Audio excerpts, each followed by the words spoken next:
समझावे कि भगवान वाच इस समय सृष्टि पर कौन कौन सी सेनाएं खड़ी हुई है। भगवान आकर बताते हैं कि सृष्टि पर कौन कौन सी सेनाएं खड़ी हुई है। 3 सेनाएं खड़ी हुई है, यादव, कौरव और पांडव।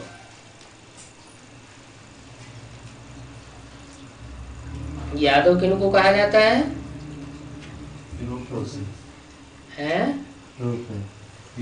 जो भगवान को जानते भी नहीं है, मानते भी नहीं है, फिर उसके बताए हुए रास्ते पर चलने का तो सवाल ही पैदा नहीं होता। और कौरव कौन से कहे जाते हैं? कौरव संप्रदाय में भीष्म पितामह, द्रोणाचार्य जैसे पंडित विद्वान आचार्य भी थे।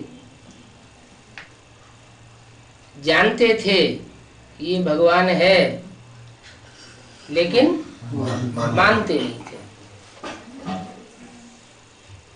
तो क्या फर्क हुआ यादवों में और कौरवों में?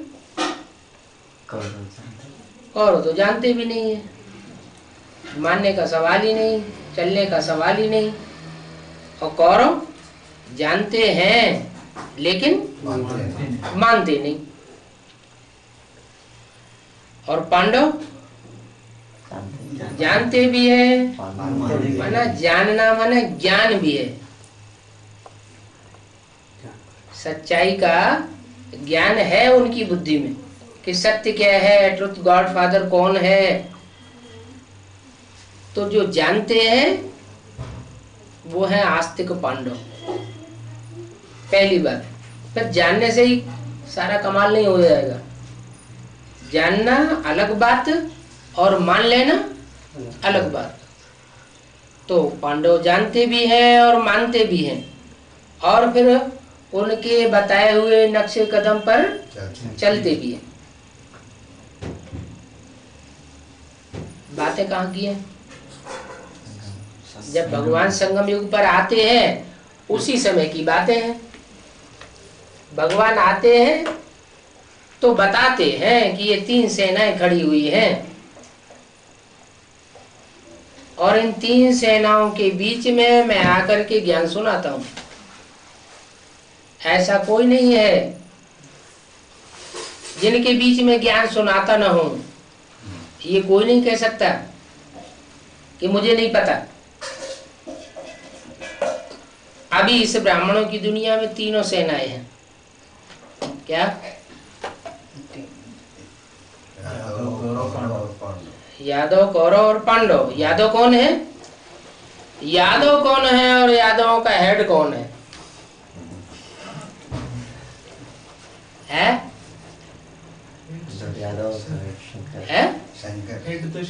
हेड तो शंकर है। जब यादवों का हेड शंकर है तो क्या वो किसी भगवान को साकार में मानता है?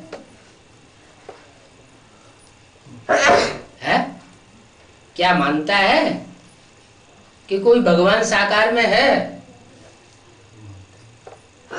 हेड को मानना। अच्छा, जानता है? हेड को मानना चाहिए ना। हेड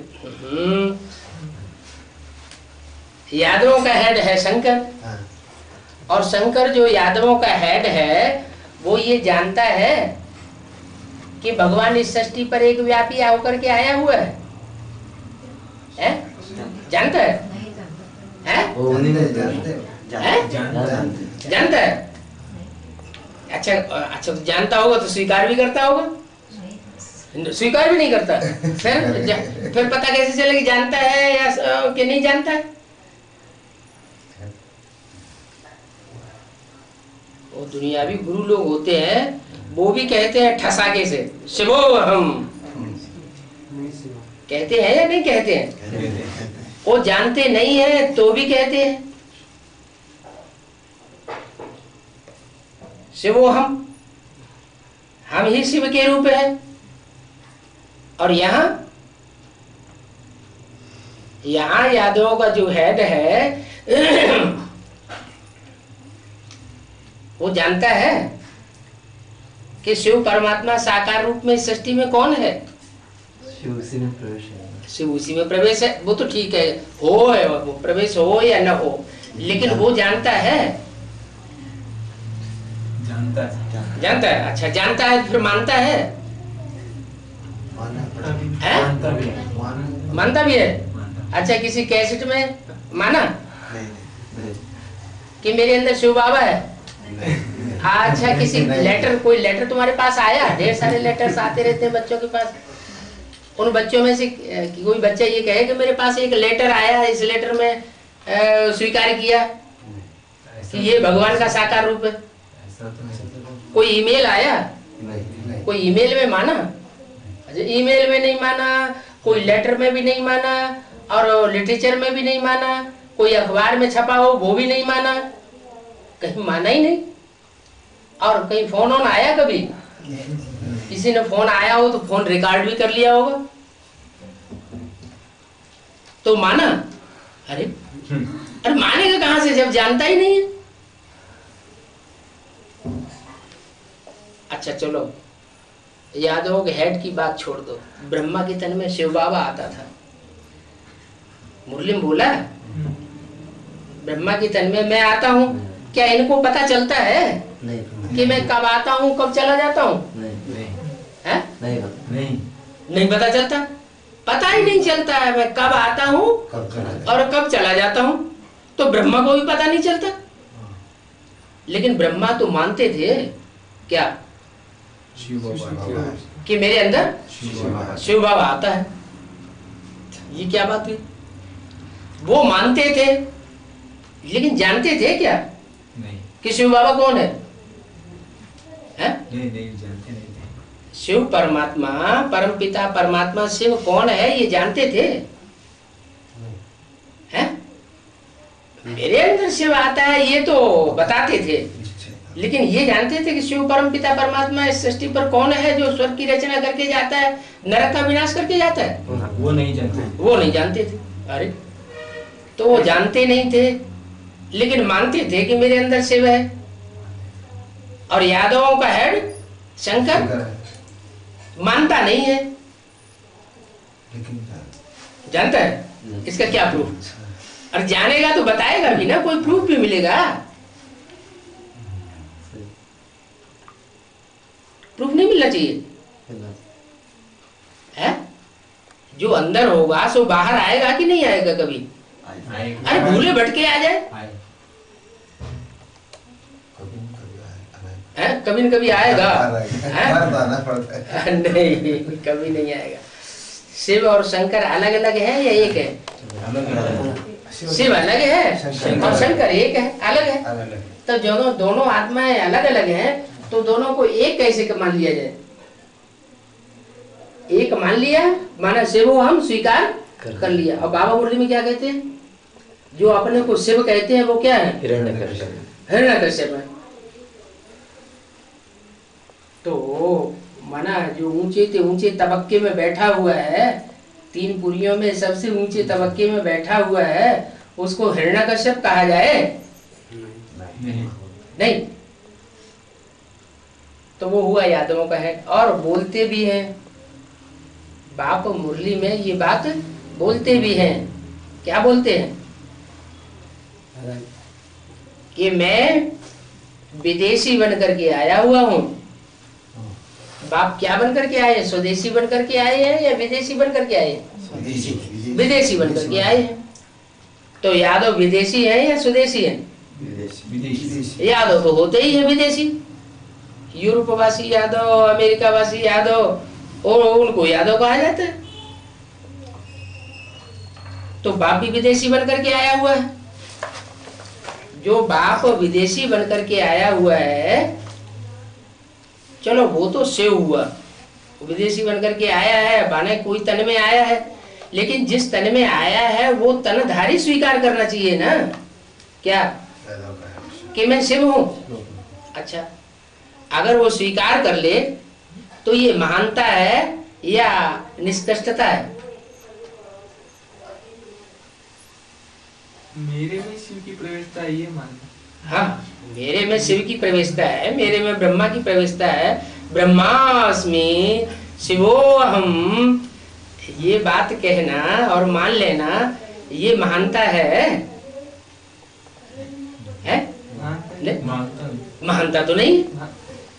अपने आप अपने को ऊंचा कहना ये कोई महानता की बात है? नहीं। अरे भगवान होगा तो भगवान को ये कहने की दरकार होगी कि मैं भगवान हूँ? है? भगवान को कहने की दरकार ही नहीं कि मैं भगवान हूँ। और जो उस ऊंचे से ऊंचे तबक्के पर नहीं होंगे और संसार के सामने ये प्रदर्शित करते हैं कि मैं ऊंचे से ऊंचा हूं, इसका मतलब वो है ही नहीं। थोथा जना बाजे गना, जो भरी हुई गगरी होती है वो छलकती नहीं, और जो खाली गगरी होती है, खाली कलश होता है तो छलकता जाता है। परमात्मा शिव जो उतना ऊंचे से ऊंचा पार्ट बजाने वाला, वो आकर के खुद क्यों कहेगा कि मैं शिव हूं?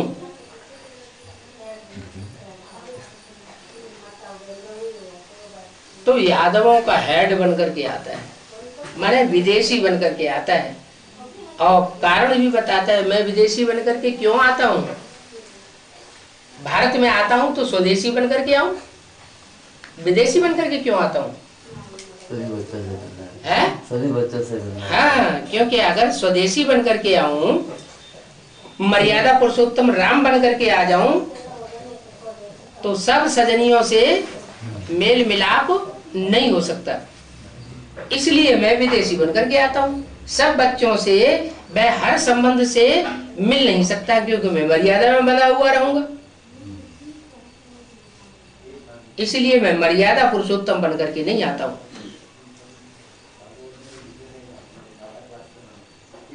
देवता बनकर के भी नहीं आता हूँ।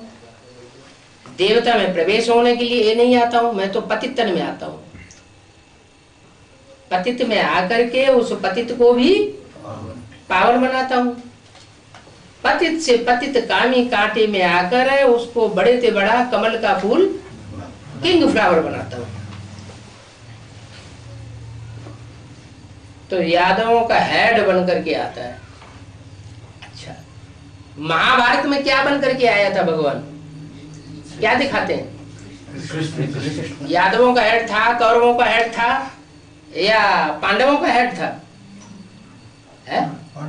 था तो पांडवों का हेड, लेकिन वास्तव में वो कंट्रोलर किसका था? पांडवों का हेड बनने से पहले वो किसका हेड था? यादवों का हेड। कृष्ण को भी तो यादवों का हेड कहा जाता है। यादवों का हेड ही था। यादवों का हेड ही अपने को प्रदर्शित करता है। अपने को भगवान स्वीकार करने की बात नहीं है ऊंचे से ऊंचा पाटधारी।